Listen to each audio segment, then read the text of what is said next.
ទូរទស្សនិកជនរុស្ស៊ីបានបើកការវាយប្រហារតាមផ្លូវអាកាសយ៉ាងកក្រើកក្នុងពេល3យប់ជាប់គ្នាហើយលើទីក្រុងគៀវហើយមុនការវាយប្រហារនេះកើតឡើងមុនការចរចាសន្តិភាពជាមួយអាមេរិកអភិបាលនៃតំបន់ក្រុងគៀវបាននិយាយនៅថ្ងៃច័ន្ទថាបាទច័ន្ទនេះត្រឹមថ្ងៃ24មីនាឆ្នាំ2025តាមវេលានៅអ៊ុយក្រែនថារុស្ស៊ីបានបើកការវាយប្រហារតាមផ្លូវអាកាស3យប់ជាប់គ្នាហើយលើទីក្រុងគៀវដែលបានបង្កឲ្យមនុស្សម្នាក់បានរងរបួសនិងបំផ្លាញផ្ទះច្រើនក្នុងតំបន់ជុំវិញរដ្ឋធានីរបស់អ៊ុយក្រែននេះអភិបាលតំបន់លោកមីកូឡា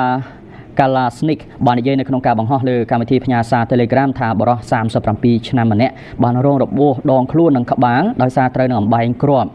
លោកកាឡាស្និកបាននិយាយថាបរិសុទ្ធនោះត្រូវបានបញ្ជូនទៅព្យាបាលនៅមន្ទីរពេទ្យរដ្ឋបាលក្នុងតំបន់នេះបាននិយាយនៅលើបណ្ដាញទំនាក់ទំនងសង្គម Telegram នៅល្ងាចថ្ងៃអាទិត្យថានៅតំបន់ Zaporizhzhia ភាគអាគ្នេយ៍ការវាយប្រហាររបស់រុស្ស៊ីបានធ្វើឲ្យស្ត្រីអាយុ54ឆ្នាំម្នាក់រងរបួសនិងខូចខាតបង្អួចនៃអគារច្រើនជាន់និងអគារលំនៅឋានការវាយប្រហារនេះកើតឡើងបន្ទាប់ពីគណៈប្រតិភូអ៊ុយក្រែនបានជួបជាមួយនឹងមន្ត្រីអាមេរិកសម្រាប់កិច្ចចរចាសន្តិភាពនៅអារ៉ាប៊ីសាអូឌីតហើយមុនកិច្ចពិភាក្សារុស្ស៊ីអាមេរិកនៅទីនោះនៅថ្ងៃច័ន្ទនេះដើម្បីពិភាក្សាអំពីវិធីធានាសុវត្ថិភាពនៃការដឹកជញ្ជូននៅសមុទ្រខ្មៅ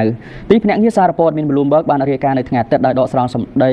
មនុស្សដឹងអំពីផែនការថាសហរដ្ឋអាមេរិកកំពុងជំរុញឲ្យមានកិច្ចព្រមព្រៀងសន្តិភាពរវាងអ៊ុយក្រែននិងរុស្ស៊ីហើយសង្ឃឹមថានឹងឈានដល់បទជប់បាញ់ដ៏ទូលំទូលាយមួយក្នុងសង្គ្រាមនេះនៅថ្ងៃទី20ខែមេសាទូរទស្សនិកជនជាថ្មីម្ដងទៀតគឺអ៊ុយក្រែនហើយនិងសហរដ្ឋអាមេរិកមន្ត្រីជាន់ខ្ពស់នៃប្រទេសទាំងពីរបានបញ្ចប់ការពិភាក្សាគ្នាប្រកបដោយផ្លែផ្កានៅក្នុងប្រទេសអារ៉ាប៊ីសាអូឌីតរដ្ឋមន្ត្រីការពារជាតិអ៊ុយក្រែនលោក Rustem Umerov បានប្រកាសនៅថ្ងៃអាទិត្យម្សិលមិញត្រឹមថ្ងៃ23មីនាឆ្នាំ2025ថាកិច្ចពិភាក្សារវាងគណៈប្រតិភូអាមេរិកនិងអ៊ុយក្រែនបានបញ្ចប់ក្នុងរដ្ឋធានីរីយ៉ាតប្រទេសអារ៉ាប៊ីសាអូឌីតដែលនិយាយថាការពិភាក្សានេះគឺប្រកបដោយផ្លែផ្កានិងផ្ដោតលើចំណុចសំខាន់រួមទាំងធម្មពលផងគួរកត់សម្គាល់ថាចំនួននេះគឺបានកើតមានឡើងមុនកិច្ចពិភាក្សារវាងគណៈប្រតិភូអាមេរិកនិងរុស្ស៊ីដែលគ្រោងធ្វើឡើងនៅថ្ងៃច័ន្ទនេះត្រូវនឹងថ្ងៃ24មីនាឆ្នាំ2025នេះប្រព័ន្ធផ្សព្វផ្សាយបានរាយការណ៍នៅល្ងាចថ្ងៃអាទិត្យម្សិលមិញថាគណៈប្រតិភូរុស្ស៊ីក៏បានទៅដល់ទីក្រុងរីយ៉ាតហើយដែរសហរដ្ឋអាមេរិក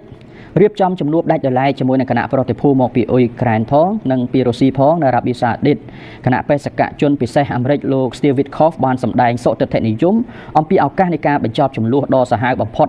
នៅអឺរ៉ុបចាប់តាំងពីសង្គ្រាមលោកលើកទី2មកមិនដែលមានរដ្ឋមន្ត្រីការពារជាតិអ៊ុយក្រែនបាននិយាយថាគណៈប្រតិភូអ៊ុយក្រែននិងសហរដ្ឋអាមេរិកបានពិភាក្សាគ្នានៅថ្ងៃអាទិត្យម្សិលមិញថ្ងៃ23មីនាពីសំណើដើម្បីការពារបរិក្ខារថាមពលនិងហេដ្ឋារចនាសម្ព័ន្ធសំខាន់ដែលជាផ្នែកមួយនៃការជំរុញការទូតដោយប្រធានាធិបតីអាមេរិក Donald Trump ដើម្បីបញ្ចប់សង្គ្រាមរយៈពេល3ឆ្នាំមកនេះជំនួបនេះកើតឡើងមុនជំនួបដែលនឹងបន្តកើតឡើងនៅថ្ងៃច័ន្ទនេះគឺរវាងមន្ត្រីរុស្ស៊ីនិងមន្ត្រីសហរដ្ឋអាមេរិកផ្ទាល់នៅអារ៉ាប៊ីសាអូឌីតទូរទស្សនិកជនជុំវិញដំណើរការស្វែងរកសន្តិភាពសម្រាប់អ៊ុយក្រែនដែលកំពុងតែជំរុញដោយប្រធានាធិបតីសហរដ្ឋអាមេរិក Donald Trump ថារហូតមកដល់ពេលនេះជារួមបានឈានដល់ដំណាក់កាលណា